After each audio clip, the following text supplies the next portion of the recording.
तर नमस्कार मित्रांनो, हा आपल्या डेली व्लॉग सिरीजमधला 62वा व्लॉग आहे आणि येणाऱ्या काळात आपल्याला 100 व्लॉगचा माइलस्टोन गाठायचा आहे. तर आपण आता आपल्या हॉस्पिटलमधील बँक ऑफ बरोडाच्या शाखेत आलो आहोत आणि इथे यायचं कारण म्हणजे आपल्याला आपल्या MMCच्या अकाउंटचे सिग्नेचरी चेंज करायचे आहेत आणि हे खूपच किचकट असं काम आहे. यासाठी आपल्याला मिनिमम 5 ते 6 फॉर्म भरावे लागणार आहेत. हे फॉर्म मला मॅमने हॉस्टेलवरच भरण्यासाठी दिलेले, पण काही गोष्टी कळत नव्हत्या म्हणून बँकेतच जाऊन फॉर्म भरायचं ठरवलेलं. आता नीट विचारपूस करून योग्य प्रकारे फॉर्म भरले आहेत. तर मॅम म्हणाले तुमच्या आधार आणि पॅनची झेरॉक्स लागेल.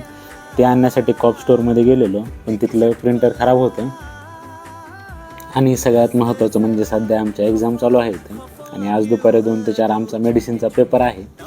कॉपमध्ये झेरॉक्स तर मिळाला नाहीत, पण एक्झामसाठी लागणाऱ्या आन्सर शीट संपल्या होत्या तर त्या विकत घेतल्या. आता राहिलेलं काम उद्या करूत असा निर्णय घेऊन हॉस्टेलच्या दिशेनं मार्गक्रमण केलं, कारण 2 ते 4 आमचा पेपर आहे. बँक 4ला जवळपास बंदच होते आणि जाता जाता आमच्या हॉस्टेलच्या समोरच्या झेरॉक्स सेंटरवरून झेरॉक्स काढून घेतल्या, म्हणजे उद्या फक्त बँकेमध्ये जाऊन डॉक्युमेंट सबमिट करायचं कामच राहिलेलं आहे. संध्याकाळी रेस कोर्सला गेलेलो.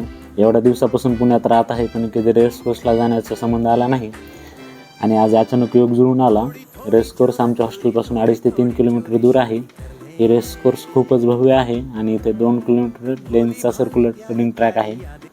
येथे मधात मोकळ्या जागेत वाळू टाकलेली आहे. इथं घोडे प्रॅक्टिस करतात रनिंगची. बाकी पण ग्रीनरी वगैरे खूप